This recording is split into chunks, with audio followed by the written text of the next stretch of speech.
O cauți, o identifici, îi ceri acceptul să lucrăm cu ea și pentru ea și ne spui cum o vezi pe Imola, Amalia. Am găsit-o la poalele unui munte, are un război și țese ca un fel de covor. Țese, nu-i place cum iese, destramă înapoi, iar țese, iar și plânge în timpul ăsta. Unde se află? La poalele unui munte. În ce perioadă? Acum. Acum. O comparație. Bun. Ce țese acolo? Ea întreabă despre ce e vorba în țesătura aia. Știe? Încep să compare. Țese covorul zburător. Vrea să treacă peste munte. Vrea să ajungă la civilizație, vrea să ajungă la familie. Vrea să ajungă la o viață mai bună. De când țese la covorul ăsta cu care să zboare peste munte? A pierdut numărul anilor. Știe câte vieți are pe pământ? În mare îmi spune 831, dacă contează. Cu toate că zice că sunt mult mai multe vieți, dar pentru ea numărul ăsta a rămas așa imprimat. Câtă energie a sufletului are Amalia acolo? 50. Spiritul este cu ea? Da, dar nu vorbește, nu prea comunică. Pe ce frecvență este? Pe 7. De unde vine? Tu poți să vorbești cu spiritul ei? Da. De unde a venit când a venit pe pământ pentru prima oară? Venus. Și înainte de Venus a venit după Polaris. A fost pe Polaris. Ce a făcut acolo pe Polaris? Cum este? Mai știe? Nu-mi dă detalii. Tace. Și de ce a venit pe pământ? Experimentare. Trebuia să vină. În serviciul celorlalți, în serviciul familiei. Pentru a aduce alinare, pentru a aduce mângâiere, pentru a aduce iubire, pentru a ține familia unită. Care familie? Familia. Și atât. Atâta, nu mai știam amănunte. Și a reușit să facă asta până să înceapă să-ți iasă covorul ăsta? A reușit în primele vieți, tocmai de aceea îi place atât de mult și tocmai de aceea plânge, pentru că este o amintire vagă a iubirii de altădată, dar la iubirii nu mi-arată către un bărbat, mi-arată către confortul familiar. Da, iubirea adevărată cu care a venit pe Terra, da? Și a pierdut-o. Și a pierdut și amintirile. Dar a trăit-o câteva vieți când a venit aici. A trăit-o, da, că a fost liberă primele vieți, ca de obicei. Se poate uita peste timp în viitor, să-și vadă în condițiile actuale când termină covorul, ca să zboare? Nu-l termină. Se blochează și de la capăt. Nu știe să-l termine. Bun. Hai să-i arătăm noi de ce nu știe să-l termine. Își cunoaște prietenii cu care a colaborat în toate viețile astea? Are umbre care o sperie din când în când, dar nu-i consideră prieteni. Dar prieten n-are deloc? Nu. Umbrele astea? Nu le cunoaște? Nu le-a identificat? Ia să le atingă acum cu degetul energetic. Imola, dai comandă părții tale subliminale să atingă toate umbrele astea și să-și descopere adevărata față când număr până la 3. 1, 2, 3. Acum. Sunt niște reptilieni. Vrei să-ți recuperezi puterea? Întreabă-i partea subliminală. Să-i arătăm noi cum? Ea crede că are putere. Ea zice că îi lipsește voința și încrederea. Îi lipsește și voința și încrederea atâta timp cât are doar 50% din energia sufletului. Îi lipsesc mai multe, cam jumătate dintre toate valorile cu care a venit din sursa pură și adevărată, de care corect, probabil că nici nu-și mai amintești. Corect, zice spiritul ei, ea tace. Bun, hai să-i arătăm din ce cauză nu mai are ea destulă putere, destulă voință și destule calități și le-a pierdut. Unde și le-a pierdut? E curioasă să știe unde și le-a pierdut și de ce. Îi le chemăm noi acum, că de asta a apelat partea fizică prin... Nu a apelat partea fizică, spiritul ei ne-a chemat. Așa, am vrut să zic prin spiritul ei, probabil. Așa. Hai să chemăm acum Imola, dragă, cu toate părțile tale, cu voința pe care o ai, cu conștientizarea la care deja ai ajuns în parte, toate entitățile cu care ai colaborat, fie că ai vrut sau nu, fie forțată sau nu, fie manipulată, păcălită, sub orice formă, mental, înscris, verbal, în orice formă, le-ai dat acceptul să colaborezi cu ei. Când număr până la 3, toate aceste entități, creații, creaturi vor veni în fața voastră când număr eu până la 3, ca să-i cunoști cu adevărat cine sunt și ce ai făcut tu cu ei. 1, 2, 3. Acum, toți, absolut toți au venit. Comanda ta este fermă, are putere de lege în corpul tău. Pentru că tu n-ai știut și le-ai dat puterea până acum, acum ai înțeles și ei se supun voinței tale. 44 de entități principale, 44 de contracte și 64 de subcontracte. Dar ca principal se regăsește primul om, se regăsește Ra, Iahve, Lucifer, Horus, Urse. Spune. E de la -2. Aha. Foarte mulți gri, foarte mulți reptilieni, dar sunt cum ar veni de rang înalt, adică toți au uniformă. Foarte mulți reptilieni care se dau arhangheli. Foarte mulți reptilieni care se dau îngeri. Și insectoida Maria. Marea Fecioară.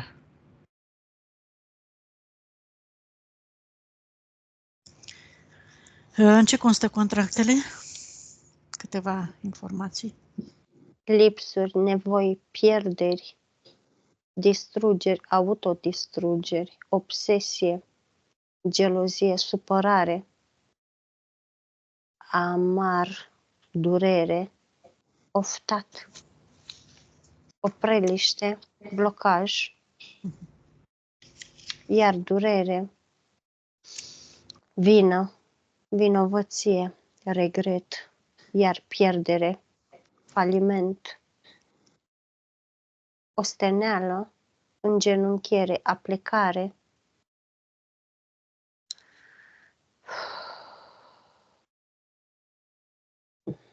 deranj, iar distrugere, atac prin bătaie, atac verbal, lipsă de mental, necratimă adunare. Când zice Adică să nu se poată aduna. Exact, un fel de depresie. Depresie, asta am vrut să zic, da. Și astea se repetă. Bun. Imola un foc purificator, îți imaginezi, în preajma ta și dai ordin ca toate aceste contracte să se ardă acum în focul purificator pentru totdeauna, pentru că tu ai înțeles înșelătoria și dorești să-ți recuperezi toată energia și toată puterea și voința ca să poți să creezi ceea ce îți dorești tu, nu ceea ce doresc ei, în beneficiul lor și să-ți dai energie ție, sufletului și spiritului lui tău, nu lor. Și când număr până la 3, dai comanda ca toate aceste contracte să se ardă în focul purificator acum. 1, 2, 3. Și toate aceste contracte se ard acum, din scoarță în scoarță, în totalitate.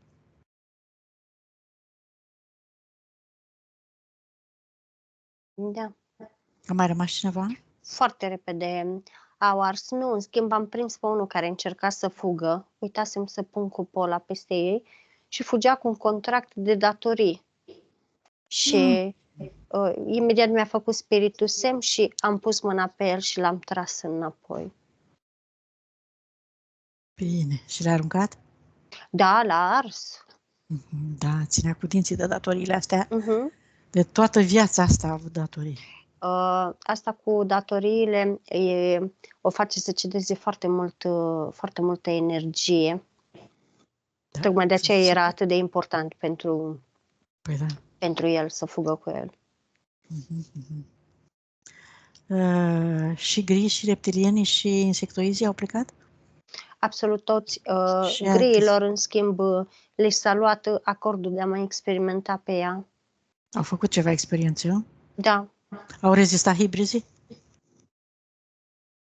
o perioadă. Bun. Deci nu avem de dizolvat nimic.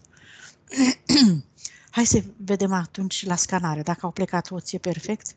Hai să vedem ce implanturi i-a lăsat în corp, să le scoatem toate programele. Cum te simți, Mola, acum că s-au ars contractele? Mult mai bine. S-a simțit o schimbare în corp? Da, da. Bun, că tu ai percepția dezvoltată, se pare. Bun. Să vedem și implanturile cu programele, cu emoțiile pe care ți le-au creat și le elimine acum în totalitate, alături de Amalia. Îi percep 3 sigilii marșilate. Îi percep unul deasupra ceacrei coroane, care este pe victimizare și pe suferințe și pe inferioritate. Stai să-l scot. În focul purificator. Îți imaginezi și tu, Mola, cum îl arunci și îl arzi. Îi dai comandă să se ardă. Este al doilea pe inimă, care e ca și când atrage la ea toate pierderile posibile. De la ce iubește până la ce prețuiește. Și mai percep unul pe chakra rădăcină, care e ca și când îi blochează matericul, dar totodată și conexiunea cu pământul, care e foarte important pentru ea să aibă conexiune cu pământul, cu energia magnetică a pământului. Acum îl scoate și pe ăsta. La inimă percep că a rămas o rană unde l-a scos. Îi mai percep o lentilă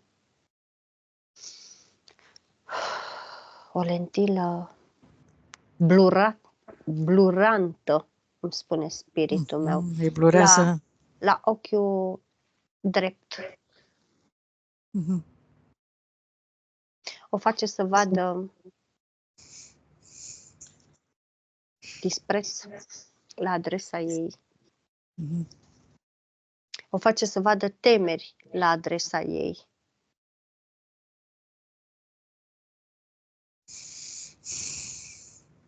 Îi percep chakra gâtului infundată.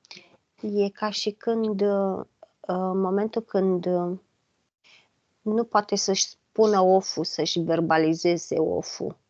Nu se face ascultată, iar chestia asta o înnăbușe, îi creează atât de multă frustrare încât o percep cu cât vrea să vorbească mai mult, cu atât și nu poate, cu atât începe să plângă. Dar plânge de frustrare, că nu poate să verbalizeze. Da. A avut un reptilian foarte mult timp pe umeri.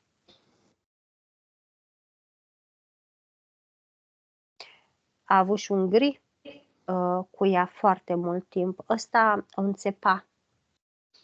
Îi lua ADN din coloană în timp ce dormea.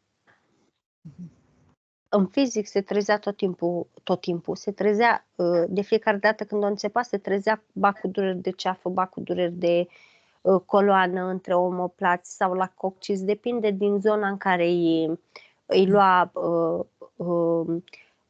de asta, cum îi spune, lichid din măduva spinării.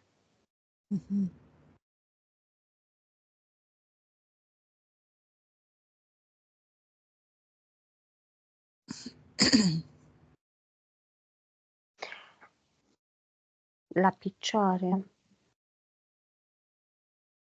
a încălcat liberul arbitru la picioare, a încălcat liberul arbitru al unui bărbat. Nu mi-arată bărbatul, dar bărbatul respectiv a avut interferență dragoniană. Dar a avut interferență dragoniană conștientă, în sensul că parcă lucrează sau parcă a lucrat conștient cu dragonul respectiv. În sensul că oricine mă atacă, te duci și îi rup picioarele. Așa s-a întâmplat la ea. Nu îi le-a rupt, dar îi le percep îndoite puțin.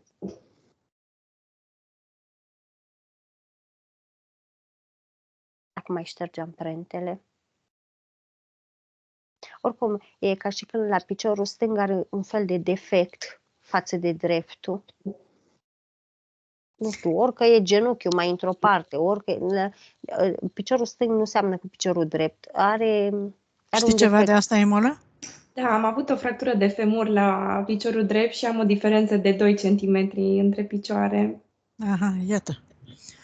Imola, ca să înțelegi, tu dacă ajuți pe cineva care este conectat cu o entitate mare, entitatea aia te atacă pe tine. Da. Asta este secretul pentru care, dacă nu suntem foarte pregătiți, nu putem să lucrăm cu entitățile persoanei. Și nu putem să-i ajutăm. Mai bine stăm în banca noastră. Da. Da, ca să înțelegi. Așa, Maria, mai departe. Foarte multă rușine îi percep la ficat și la rinichi. Foarte multă furie, ură și nevoia de a se face dreptate îi percep în inimă. E ca și când are inima închisă, strânsă, ca o nucă de sentimentele astea. În spline îi percep foarte multă nevoie de răzbunare.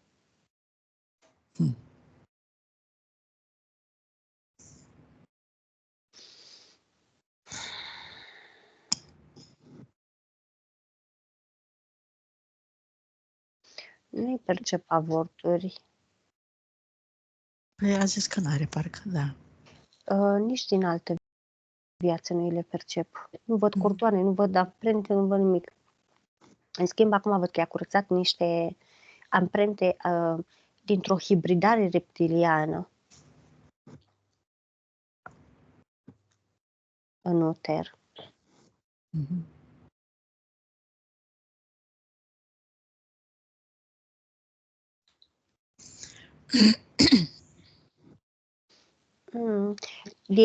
După mâini, de la umeri în jos, îi mai ia ca un fel de energie mocirloasă, zic bine? Și o altă chestie care o mai percep aici, la dinți, e tot ca un fel de defect, e ca și când nu calcă bine, ca și când parcă n-are mandibula atât superioară cât și inferioară, parcă nu calcă, parcă calcă așa pe alături un pic. Și asta este din ce cauză? Sau ce?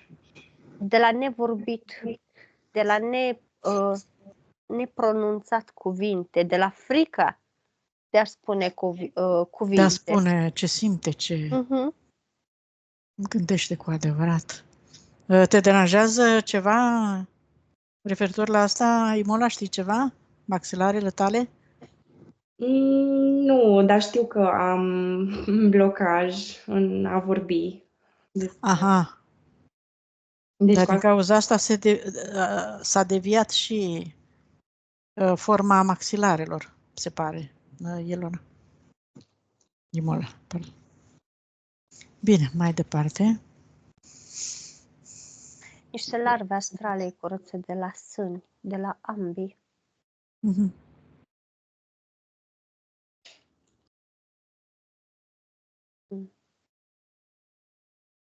Și niște cicatrici. După cicatricile astea, zici că a fost înfierată.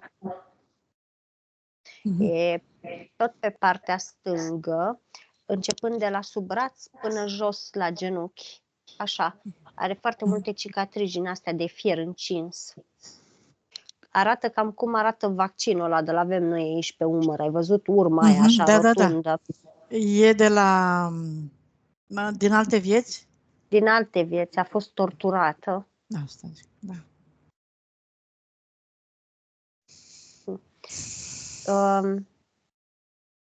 Da, nu.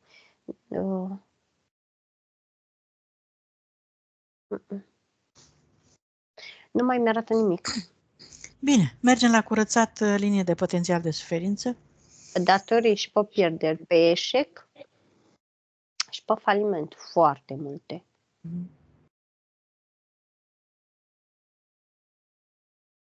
Curățăm bine și îți propui, Mola, acum să, pe această linie, îți pui intenția să ai înțelegere, armonie cu toate persoanele, astfel încât să refuzi pentru totdeauna să mai creezi experiențe în care să fie incluse datoriile, nemulțumirile, pierderile financiare de tot felul, colaborarea cu persoane care te duc spre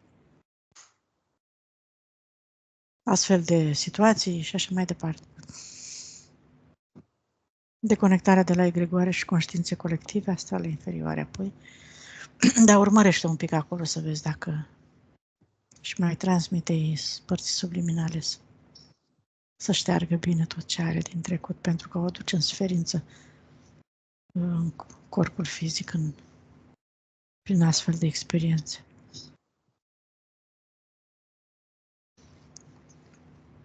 Da. Bine. Egregoare, conștiințe colective, astrale inferioare, sigurare. Multe.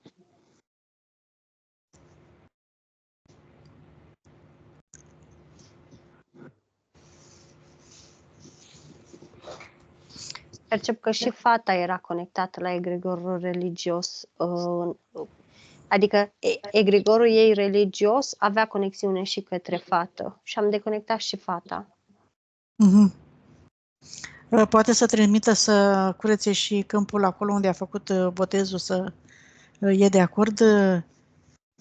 Imola, dacă ești de acord, să transmiți părții subliminale, să curețe ritualul de botez, să o deconecteze pe fată, să mai da energie lui Iahve și așa mai departe? Da. Vorbește în gând cu sufletul tău și cere-i să-ți curețe tot acest câmp în care a conectat-o pe fată cu Iahve și deconectează-o acum pentru totdeauna. Da. Bine. S-a deconectat și de la celelalte, zici? Astrale inferioare? Bun, hai să chemăm persoanele din fizic. În principal soțul, fostul soț, adică, și toate persoanele cu care a avut conflicte, iată, cele mai multe în plan financiar. Ok, hai să începem. Părinții percep foarte îndurerați pentru ea. Ar vrea să o ajute, dar e ca și când îi văd înlăcrimați. Se uită la ea, vrea să o ajute, dar nici nu vrea să îi arate prea mult. Ok. O relație foarte ok percep cu ei, pe cordon. Karmă încheiată. În schimb, soțul are un foarte mare dracu reptilian în spate. E ca și când el e un fel de păpușă din asta pentru el. Adică soțul un fel de păpușă pentru... Da. Pentru păpușar. Respectivul. Da. Percep cordon de la el în Imola... de la Imola în el, da, hai să o luăm așa, de la Imola în el, din el în dracu reptilianul respectiv.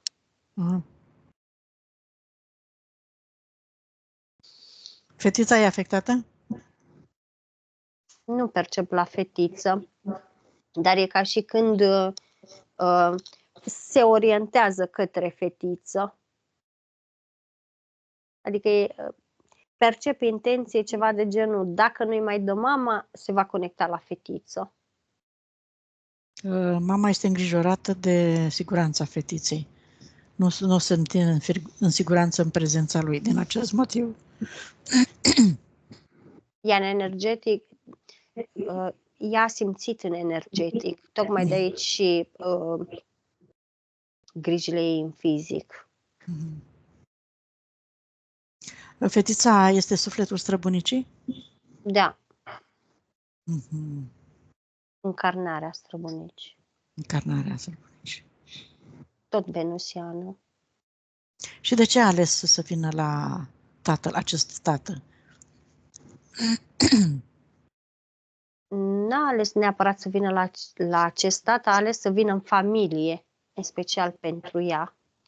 Bun. Deci nu l-a ales pe el, a ales-o pe ea și familia ei, da? Exact, da, Și a trebuit să-l accepte și pe el, că n-a avut încotro. bineînțeles. Se înțelege. Bine, curățat cordoanele cu toate aceste persoane și altele care au mai venit și pe care le știe sufletul și spiritul ei. Și lucrezi și tu mental, Imola, că dorești să destructurezi acum tot ceea ce ai creat, greșit, cu gândul, cu vorba și cu fapta, din toate timpurile și spațiile în care te-ai întâlnit cu aceste persoane care sunt încă acum în viață. Să te ierți, îi accepti și eliberezi pentru totdeauna. Și le transmiți informațiile pe care tu le-ai înțeles acum și faptul că dacă vor să-și recâștige, să-și redobânească puterea și valorile toate, să-și caute sufletul și spiritul să comunice doar cu ele. Sunt părțile lor care știu tot și care pot tot și care îi pot ajuta în viitor. Doar să aibă încredere în spiritul și sufletul lor. Și acum tai toate cordoanele cu toate aceste persoane. Da. Fetița ceva deosebit la ea? Ai observat? Nu. E în regulă, da? O completare foarte bună pentru mamă. Bine. Hai și la transgenerațional acum. Să vină toți cei care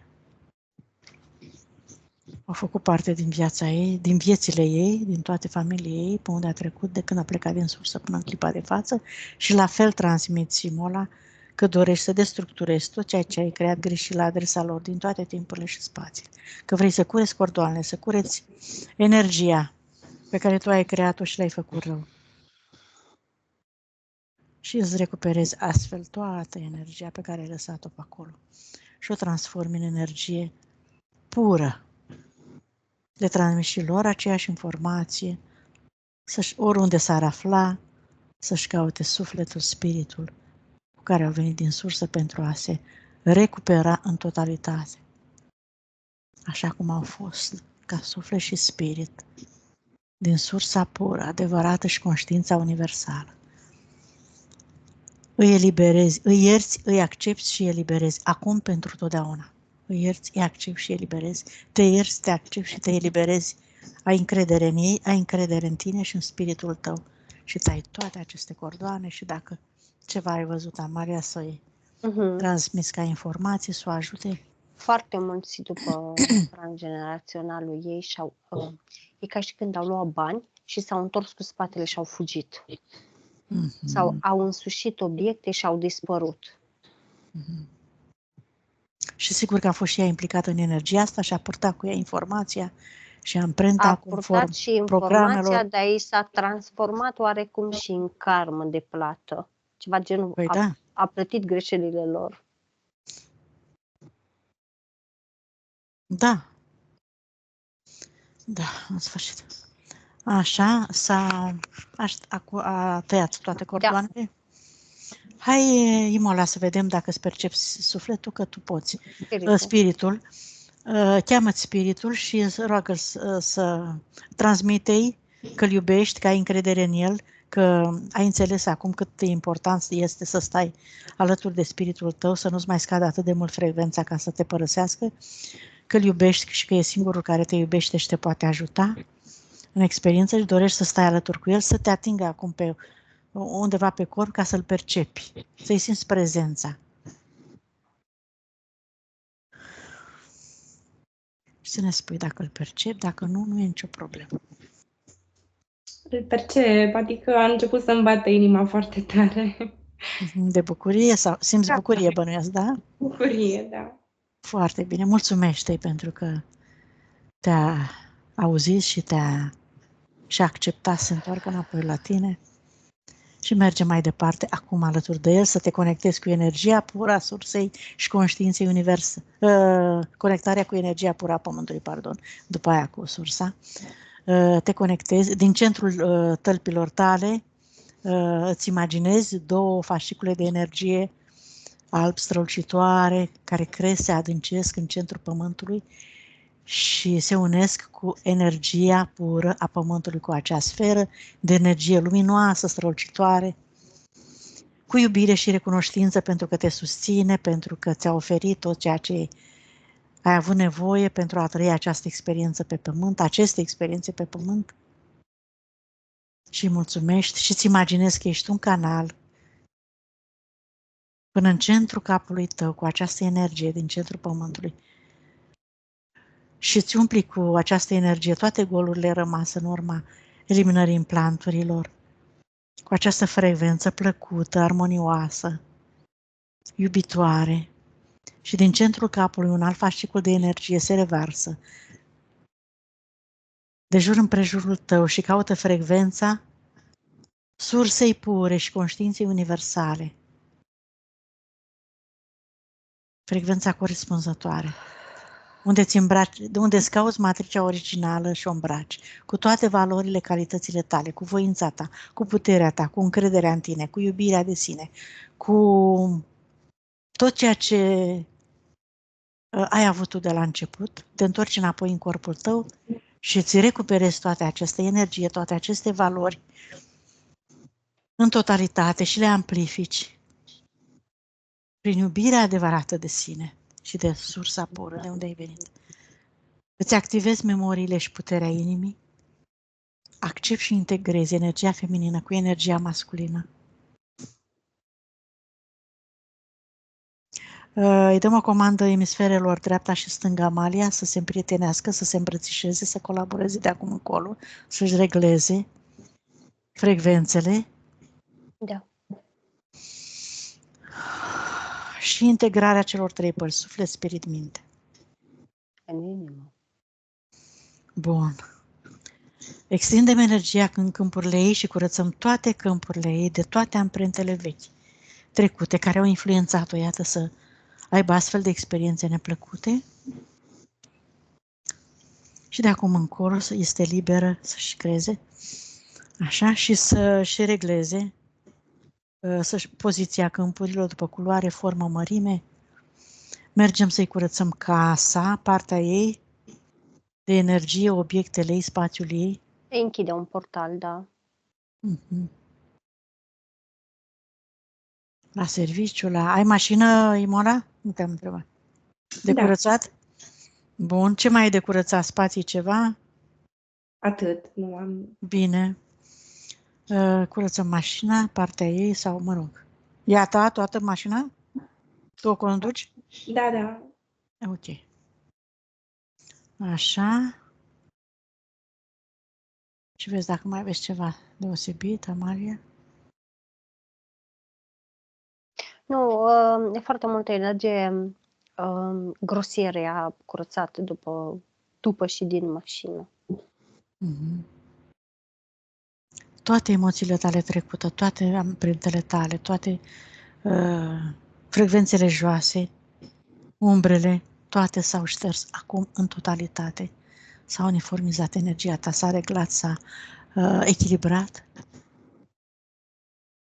și te vei simți din ce în ce mai bine în spațiul tău, oriunde te afla. Cât la robinetul abundenței, să vedem cum arată.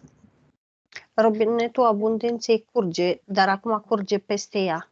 Nu mai curge pe lângă ea cum curgea până acum. Ce recomandă spiritul? Ca să curgă corect. Să vorbească. Să se exprime. Foarte important pentru ea să se exprime. Să nu mai fugă, să stea pe loc.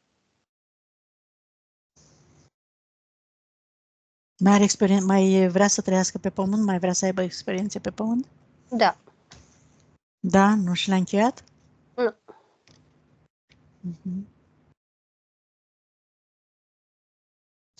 Au ajutat-o citirea acasică și toate procedurile pe care le-a făcut ea din curiozității pe care le avea Da, și dorința de a înțelege? a fost o ajutat-o cu experiență. Da, Mm. a fost o Da? experiență foarte interesantă pentru ea. Faptul că a trecut prin mai multe, îmi arată mai multe căbănuțe. Mhm. A văzut cum e și acolo, și acolo, și acolo, și acolo. Adică dacă ajungea direct la noi, nu ar fi înțeles nimic. Mhm. Deci nimeni nu e întâmplătură, nu? Exact, acum faptul că le-a luat așa în ordine crescătoare și a ajuns la noi, aici e conștientizarea și lecția e importantă. Mhm. Deci Deci să nu regrete. Da, spiritul ei spune că nu a fost o greșeală, a fost o experiență din care a acumulat foarte multă cunoaștere. Mhm. Acum trebuie să învețe să se valorizeze, să învețe să-și acorde atenție, să învețe să nu mai fugă, să nu se mai ascundă după paravane, să nu se mai simtă inferioară, să nu se mai simtă mică. E momentul să-și ia copilul de mână și mi-arată să facă un pas, să deschidă ușa, să facă un pas în față. A terminat de țesut covorul sau mai are? A trecut-o peste. A trecut-o peste munte? Da. Gata. Odată cu linia aceea de potențial pe care și-a construit-o.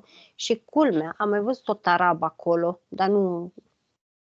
N-am insistat și e ca și când stătea la un drum lung și ea stătea la o tarabă pe lângă drum?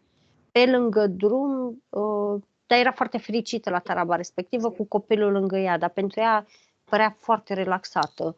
Comerț ceva? Ceva de genul, dar nu, n-am insistat. Bun, știe sufletul ei ce are de făcut. Cât la sută s-a recuperat energia sufletului? 100%. Conștientizare? 84%. Cum te simți, Imola? Ai perceput ceva? Da, mult mai ușoară, mult mai deschisă. Ai înțeles, da? De ce ți s-au întâmplat toate cele care ni le-ai descris? Da. Te-ai regăsit în descrierile Amalei, da? Da, totalitate. Față de cum erai la începutul sesiunii, ești schimbată? Te simți altfel sau tot așa? Nu, mă simt mult mai deschisă, mult mai... simt așa o ridicare în piept. Nu mă mai apasă. Mai ușoară, mai relaxată, mai... Da, și mai împuternicită, așa, mai în forță, în corp.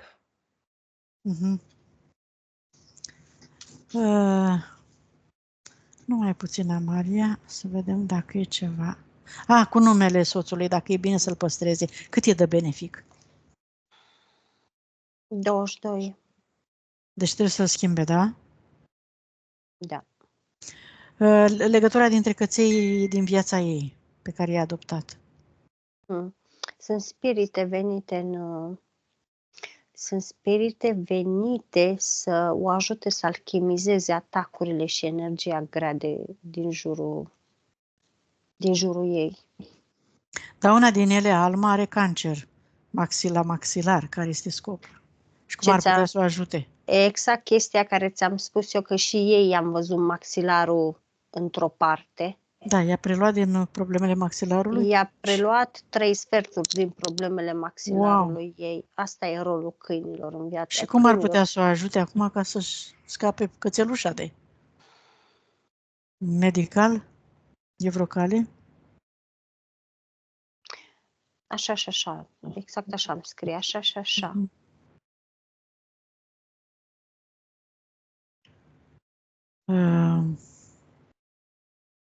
Ce să facă cu fetița? E în pericol în prezența tatălui dacă i-o dă să se mai ducă și pe la ea?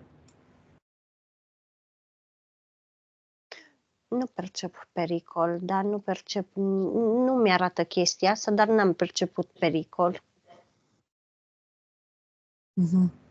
Cu toate că spiritul spune că poate să specifice, să aibă drept de vizită în compania ei, a tatălui.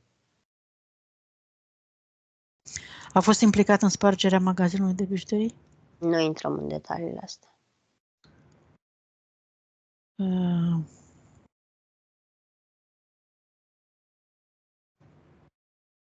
Așa. Hai să văd dacă mai e ceva important. Așa, asta am întrebat. Cam atâta sunt. Gata. Ne dai acceptul de publicare, Imola? Da. Bine, mulțumim. Mai ai vreo întrebare? Nu. Mulțumim. Ba da, mai are o întrebare. Cea cu Mm. protejatul în exces al copilului spune că atâta timp cât ea are încredere în ea și în protecțiile care și le face și copilul este protejat totodată. Nu trebuie să-i facă nimic extra, îi spune spiritul ei. Mhm. Conexiunea cu pământul, nu? Să-și facă conexiunea cu sursa cât mai des. Și e protejată prin câmpurile ei, făcându-și conexiunea cu aceste două forțe de energie pură, va fi protejată, da? Da. Bine, mulțumim. Oprim aici. Vă deconectați de tot și de toate.